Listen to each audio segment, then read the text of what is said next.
ये जो आप देख पा रहे हैं सुपर नेपियर ग्रास है। इसे बुआई करके गन्ना किसान 4 से 5 गुना गन्ने से ज्यादा मुनाफा पा सकता है। और ये लगभग जो सब्जी खेती बाड़ी जो होती है उससे 2 गुना। ये माल आपका सीएनजी प्लांट में, पैलेट प्लांट में, और ये आपका गौशाला में, डेयरी फार्मिंग में, और जो चारा मशीन शहर में होती है वहां बिक सकता है। नमस्कार, मेरा नाम सुनील राणा, गाँव मंडोरा, जिला मेरठ, उत्तर प्रदेश। मेरी एजुकेशन एमकॉम है, साथ में बीलिव किया था मैंने, लाइब्रेरियन का कोर्स बोलते हैं उसे, और मैं अकाउंटेंट भी हूँ, टैली अकाउंटेंट भी हूँ। इससे पहला बैकग्राउंड अगर जाए तो मैं अपनी ग्रेजुएशन करते वक्त आईटीबीपी एक फोर्स है जैसे सीआरपी वगैरह है, तो आईटीबीपी में मैं अपनी 3 साल सेवा भी दे के आया हूँ। उसके बाद वहां से मैंने रिजाइन कर दिया था और अपनी खेती में लगे हुए हैं। तो मेरे पास लैंड 3 एकड़ है। 3 एकड़ में मैं सुपर नेपियर ही कर रहा हूँ। दोनों वैरायटी मेरी हाफ हाफ है और 3 एकड़ में मेरा यही है। पिछले 4 साल से तो यही है, मैं सुपर नेपियर की खेती करता हूँ। सुपर नेपियर के उपयोग जो होते हैं 4 उपयोग है सर इसके। एक तो किसान इसको हरे चारे में यूज कर सकता है, जो किसान पशु रखता है गाँव में, तो हरे चारे की बड़ी समस्या है। तो यहाँ से किसान जो हरे चारे की बार बार जो समस्या आती है ना, सूखा चारा खिलाना, बरसीम खिलाना, जई खिलाना, गन्ना खिलाना, और भी कई चारे हैं जो बार बार किसान उनको रिपीट भी करता है और खर्चा बहुत आता है और पूर्ति भी नहीं होती किसानों की। तो सबसे फर्स्ट उपयोग है इसका किसान के अपने लिए। किसान इसको लगाए, 1 बीघा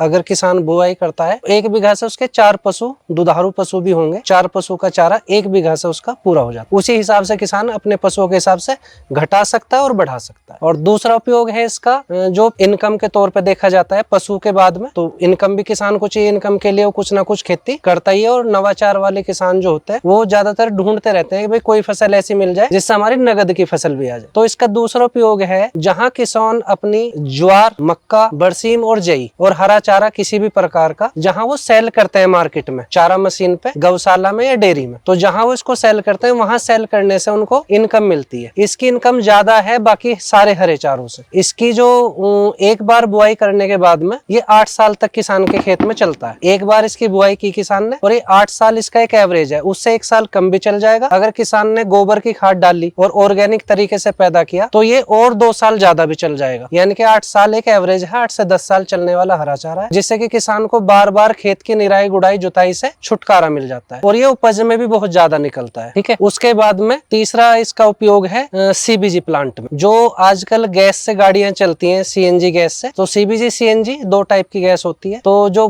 कारें चलती हैं, ट्रैक्टर चलते हैं, ट्रक चलते हैं, अब सीबीजी पे ही आता जा रहा है सारा। तो इसका एक उपयोग है सीबीजी। इसके अंदर जो काफी मात्रा में सीबीजी गैस का उत्पादन होता है, बाकी हरे चारों से ज्यादा। सभी हरे चारों में सीबीजी की मात्रा होती है अलग अलग। जैसे गन्ने में होती है ना, हम यहाँ वेस्ट यूपी से है तो गन्ने में अलग अलग रिकवरी है सभी वैरायटी में, ऐसी हरे चारे के अलग अलग वैरायटी में अलग अलग रिकवरी है सीएनजी की, सीबीजी की। तो इसकी जो रिकवरी है वो बहुत ज्यादा है बाकी हरे चारों से। इसकी 5 से 6% रिकवरी है सीएनजी की। तो सीएनजी प्लांट में भी इसे किसान बेच सकता है। और इसका फोर्थ जो है, चौथा इसका यूज है वो है इसका पैलेट प्लांट में। जो ये लकड़ी का बरूदा से बनाते हैं, मुंजी के धान के फूलों से बनाते हैं, जो सूखे फूल होते हैं, गन्ने की पत्ती से बनाते हैं बायोकोल। तो जो बायोकोल बनता है वो लकड़ी के बरूदे से लाके बाकी सारी सूखी चीजों से बनता है, नारियल के छिलकों से, मूंगफली के छिलकों से, तो इससे भी बनता है। कहने के लिए हरा चारा है, लेकिन इस हरे चारे की ही कुट्टी करके, बारीक करके, पाउडर बना के जो इससे बायोकोल बनता है, उसकी जो जलने की क्षमता है, जीसीबी वैल्यू, वो लकड़ी के बराबर आती है। तो इसका उपयोग उस फैक्ट्री में भी होगा जो पैलेट बनाते हैं, बायोकोल बनाते हैं। तो 4 इसके उपयोग हैं। तो किसान इसे अपने लिए भी यूज कर सकते हैं और नकदी फसल के तौर पे भी यूज कर सकते हैं। इसका बुआई का समय जो है वो इसका फरवरी से शुरू होकर 15 फरवरी से और 15 अक्टूबर के बीच में ये पूरे वर्ष लगाया जा सकता है,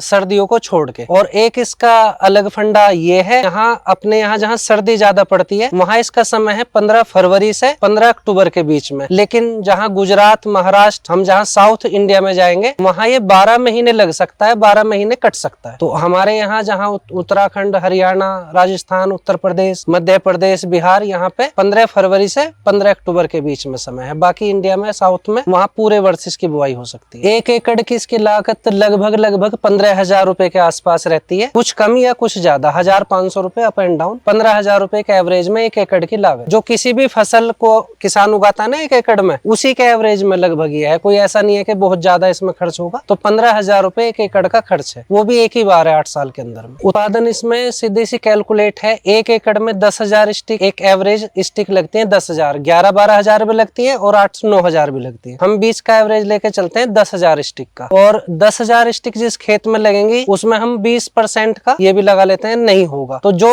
कैलकुलेशन निकल के आती है उसके बाद में एक एक पौधा, कोई पौधा वजन देगा आपको 20 किलो, कोई पौधा वजन देगा 10 किलो, कोई पौधा वजन देगा आपको 50 किलो भी। तो इन सब का एवरेज जो हमने एक्सपीरियंस के तौर पे देखा, तो हमारे यहाँ इसका जो उत्पादन है 1 एकड़ का पूरे वर्ष का उत्पादन 3,000 कुंटल से 4,000 कुंटल के बीच में है। अगर हम बात करें साउथ की, यानी कि गुजरात, महाराष्ट्र, गोवा, आंध्र प्रदेश, तेलंगाना, उस तरफ की, तो वहां पे इसका उत्पादन आएगा 400 टन से 700 टन के बीच में, यानी कि 4,000 कुंटल से 7,000 कुंटल के बीच में। कम से कम 4,000 कुंटल, अधिक से अधिक 7,000 कुंटल। इसके दो तरीके मार्केट में है। एक तरीका है बीज द्वारा, जैसे कि जवार, मक्का का बीज होता है, इस तरीके का। लेकिन जो इसका मेन है वो इसकी स्टिक लगती है। जो इसका पौधा होता है गन्ने की तरह, उसकी एक एक बर्ड काटी जाती है। वो 1 आंख की काट लो, 2 आंख की काट लो, वो किसान की मर्जी है, इस तरीके से बुआई करना चाह रहा है। और वो इसकी स्टिक ही लगती है। इसका बीज से कोई ज्यादा बेनिफिट हुआ नहीं है किसानों को। जिनकी भी कॉल आई है मेरे पास, तो उन्होंने कहा कि हमने इसका बीज लगाया था लेकिन वो वैसा लाभ नहीं मिला जैसा स्टिक वाले से मिलता है। तो इसका जो मेन है सुपर नेपियर का, वो स्टिक के द्वारा ही उत्पादन होता है, स्टिक के द्वारा ही लगता है। इसके कई मेथड है। इसका जो सबसे बढ़िया मेथड है वो 2.5 बाई 2.5। एक आम किसान के लिए इसका मेथड है 2.5 बाई 2.5, यानी कि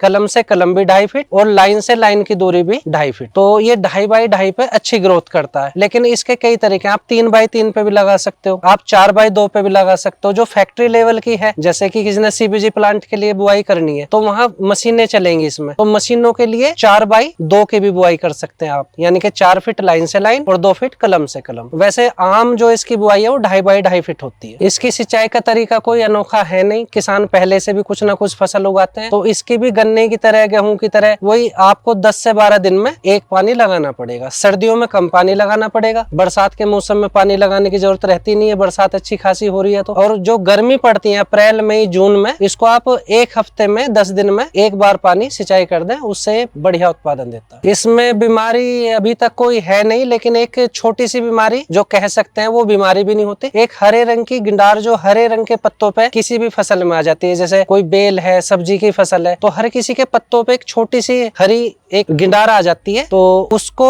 वो 100 में से 5 किसानों के खेत में लग जाती है, ज्यादा लगती नहीं है। वो बस उसका एक छोटा सा स्प्रे होता है, थोड़ी सी पैसों का, 200, 250, 300 रुपए का 1 एकड़ में, उससे वो गिंडार हट जाते हैं। फिर कभी भी वो गिंडार खेत में ही नहीं आती। तो इसका वो बीमारी भी नहीं कह सकते, वो 100 में से 5 किसानों के पास आ जाती है। उसका स्प्रे करेंगे तो भी ठीक, नहीं स्प्रे करेंगे तो भी फसल पर कोई ज्यादा फर्क नहीं पड़ता है। वो हल्के हल्के पत्ते खाती है। बाकी इसके अलावा आपको 8 वर्ष तक, या जब तक भी आपके खेत में फसल रहेगी, आपको कोई इसमें बीमारी नहीं आएगी, कोई दवाइयों का खर्चा नहीं होगा। जब हमने इसकी बुआई की, उसके 3 महीने के बाद पहली फसल आएगी। अगर आपने अच्छी फसल लेनी है, अच्छी फसल की बात करें तो पहली फसल 3 महीने पर 90 दिन 85 दिन पर आ जाएगी। उसके बाद आपकी फसल हमेशा 45 दिन से 60 दिन के बीच में आ जाएगी। और 45 से 60 दिन का मतलब ये, आपने अच्छी देख रेख की अपनी फसल की, तो आप 45 दिन पे भी फसल काट लोगे। और बात आती है, किसान पूछते हैं कि भाई हाइट कितनी होगी इसकी, तो 45 से 60 दिन के बीच में इसकी हाइट 10 से 12 फीट पहुंच जाती है। 10 से 12 फीट की हाइट 45 से 60 दिन पे हो जाती है, तब इसको आप हार्वेस्ट कर सकते हैं। जब हम इसकी बुआई करते हैं, जो फर्स्ट टाइम होती है, कल्लों की संख्या 4 से लगा के 15 तक आएगी। एक नॉर्मल, आने के लिए तो ज्यादा भी आएगी, लेकिन यह है कि 5 से 4-5 कल्लों से लगा के पहली बारी में, और 15-20 कल्लों तक इसकी कल्ले आएंगे। लेकिन जैसे इसकी दूसरी कटिंग आएगी, आपने एक बार हार्वेस्ट किया, दूसरी बार यही संख्या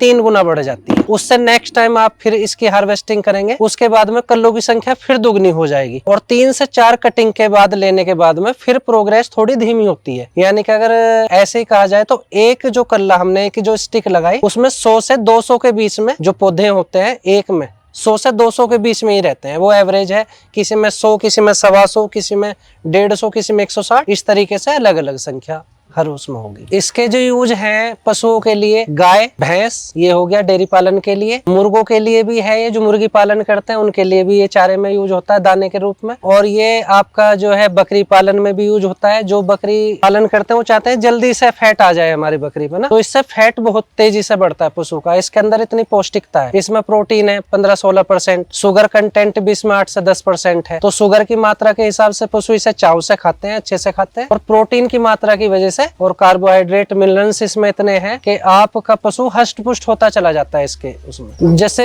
गाय या भैंस है, दूध का उत्पादन है, तो इसका 30% तो दूध का उत्पादन आपको प्लस में मिलेगा इसको खिलाने पे। और आपका जो फैट होता है, जब हम डेयरी वगैरह पे किसान दूध डालते हैं, तो वहाँ एक फैट कि उस पर दूध लिया जाता है, तो फैट आपका 20 से 25% इसका फैट की ग्रोथ होती है। आपका फैट भी बढ़ेगा पशु का, आपके पशु के दूध भी बढ़ेगा। और जो किसान परेशान हो जाते हैं खल चोकर ये खिलाते खिलाते, यानी कि आपके खल चोकर का जो भी खर्च रहता है महीने का, वो खर्च आपका 50% रह जाएगा। खल चोकर कम लगेगा, दूध 30% ज्यादा मिलेगा और सालों साल चलने वाला चारा है। तो जो डेयरी फार्मिंग करते हैं या गौशाला है उनके लिए तो बहुत अच्छा है, बकरी फार्म वालों के लिए, मुर्गी फार्म वालों के लिए। मेरे पास इसकी 2 वैरायटी है और दोनों ही टॉप वैरायटी है, इसलिए मैंने ज्यादा वैरायटी पे काम ही नहीं किया। क्योंकि क्या है कि उससे किसान भी कंफ्यूज है ना, और हम भी कंफ्यूजन में डल जाते हैं किसान। तो हमारे पास 20 वैरायटी हमने लगा ली किसी चीज की, तो ये बताने भी तो पड़ता है ना कौन सी है। तो अव्वल क्वालिटी जो है सुपर नेपियर की, बिना काटी वाला। इसमें किसान पूछते हैं काटी तो नहीं है, रेशा तो नहीं है जो चुभता है हाथ कटाई करते समय, तो इसमें दोनों वैरायटी में नहीं है। और मेरे पास 2 वैरायटी है, जिसमें एक है ताइवान जायंट किंग जो ताइवान से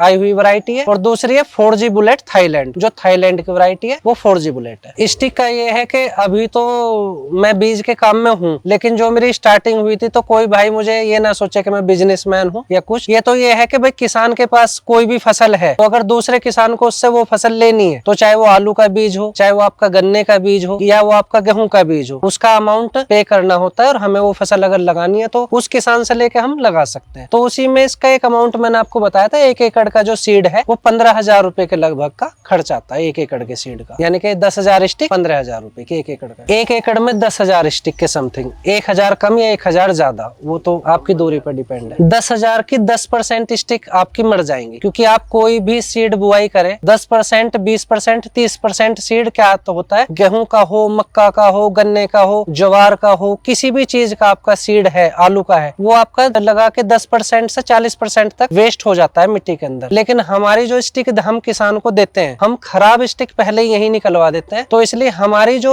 जमाव का परसेंटेज है वो 90% है। ज्यादातर 90% की कॉल आती है, और हम 90% ही बताते भी, क्योंकि 10% क्या होता है, हमारा किसान के पास जाने तक 10% स्टिक की आंखें मर भी जाती हैं। कुछ किसान ने अच्छे से लगा नहीं पाया, जैसे जो लगाने वाला होता है वो भी स्टिक को अच्छे से नहीं लगा पाता, तो इस 10% में ये सारी चीजें निकल के बाहर हो जाती है। यानी कि लगाई में स्टिक सही ना लगना, और स्टिक सफर में स्टिक की आंखें खराब हो जाना, ये सब 10% में आ जाता है, बाकी 90% जमा हुआ है। हाँ, लगाने का तरीका है, वो जो होता है मेन तो एंगल है 45 डिग्री। जो एक स्टिक होती है इस तरीके की, वो आप अगर तिरछी लगाएंगे इस तरीके से 45 डिग्री किसी भी तरफ, आप पूर्व पश्चिम उत्तर दक्षिण किसी भी तरफ लगाएं, बस वो 45 डिग्री के एंगल पे होनी चाहिए। वो तो है सबसे अच्छा बुआई का तरीका। लेकिन अगर आप खुद नहीं लगा पा रहे, आप लेबर से लगा रहे हैं, ज्यादा बड़ा खेत है या जो भी वजह है, तो फिर आप सीधी भी लगवा सकते हैं, क्योंकि 45 डिग्री लेबर लगा नहीं पाती, वो उल्टा सीधा कर देती है। दूसरी चीज है, आंख का रुख ऊपर की तरफ होना चाहिए। कई केसेस में हमारे पास ये हुआ है कि किसान सीड लेके चले गए और उन्होंने सीड को उल्टा लगा दिया, और जब उल्टा लगा दिया तो आंख नीचे की तरफ जाएगी मिट्टी की तरफ, तो उनका परसेंटेज घटा, कुछ सीधा लगा कुछ उल्टा लगा। तो आंख जो होती है स्टिक की, वो ऊपर की तरफ आनी चाहिए। जो आंख है वो 1 इंच मिट्टी के अंदर भी होनी चाहिए। कई किसान क्या करते हैं, आंख को स्टिक मिट्टी के ऊपर ही रखते हैं, स्टिक की जो आंख है मिट्टी के ऊपर रख देते हैं, तो उसको ना तो जड़ के लिए कुछ मिलता, ना फुटाव के लिए कुछ मिलता। तो जो स्टिक है वो 1 इंच मिट्टी के अंदर रहे, 45 डिग्री के एंगल पे रहे, और 2.5 बाई 2.5 का जो एक गैप है उस पर रहे, उससे कम गैप किसान ने करना नहीं चाहिए। आज की तारीख में ये बाजरा यानी कि नेपियर ग्रास सभी के पास है, और सब इससे इतने खुश हैं कि वो ये कहते हैं भाई अभी हरे चारे की तो किल्लत हमारी खत्म होगी। जितने किसान,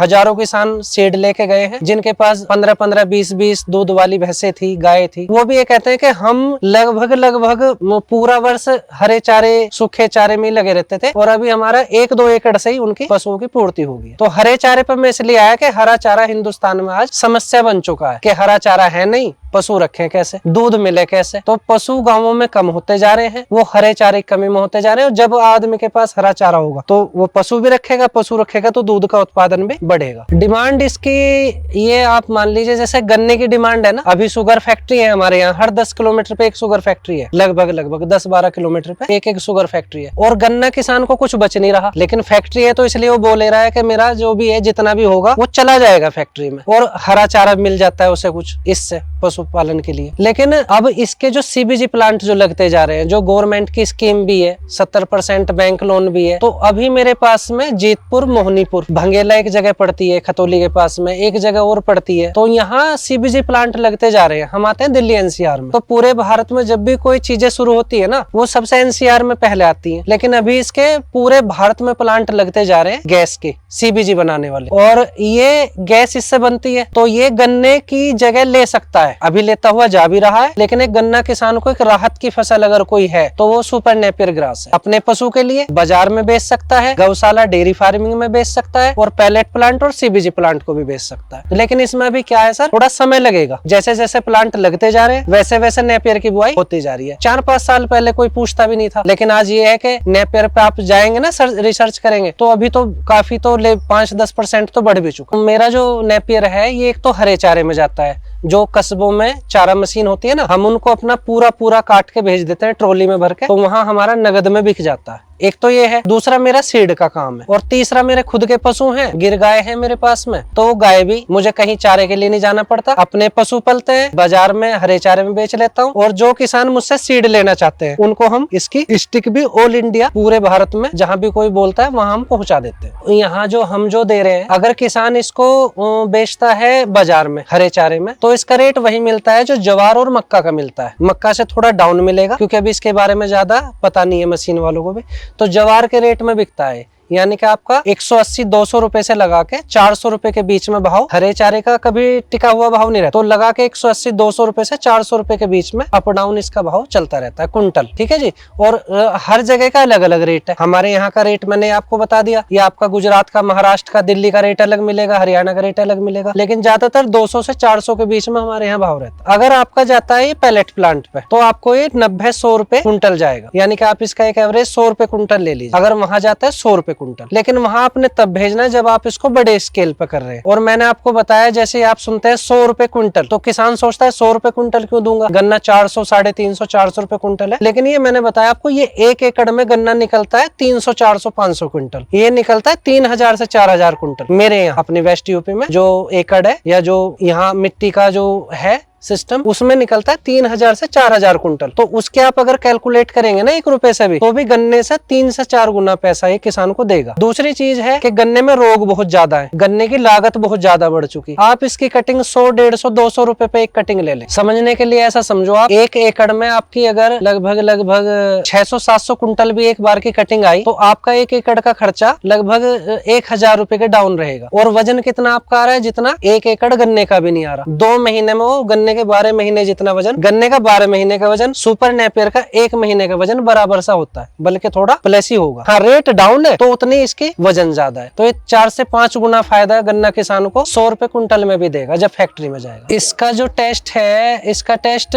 8 से 10% शुगर है, यानी कि जो गन्ने का मिठास है उसका चौथाई मिठास इसमें है। आप ऐसा मान लो, जैसा गन्ना खाने में मीठा लगता है ना पशु को, उसका चौथाई लगेगा, लेकिन मीठा लगेगा। पशु इसको छोड़ता नहीं है, जैसे आपने जितना भी डाल दिया पूरा छक्के खाएगा, और इसके अलावा आपने कुछ और, आपने मक्का डाल दी या आपने ज्वार डाल दी, उसको नहीं खाएगा, सबसे पहले ऐसे खाएगा। शुगर की वजह से ज्यादा मीठा है तो इसलिए खा। मेरा जो मंथली है, देखो हरे चारे से तो एवरेज वो गन्ना किसान से मैं बेहतर हूँ, जो मैं गन्ना बुआई करता था, यानी कि मैं खुद गन्ना किसान हूँ। मैं अपने गन्ने वाले से तो टाल पे, गौशाला में डाल के 3-4 गुना तो वैसे बेनिफिट है मेरा।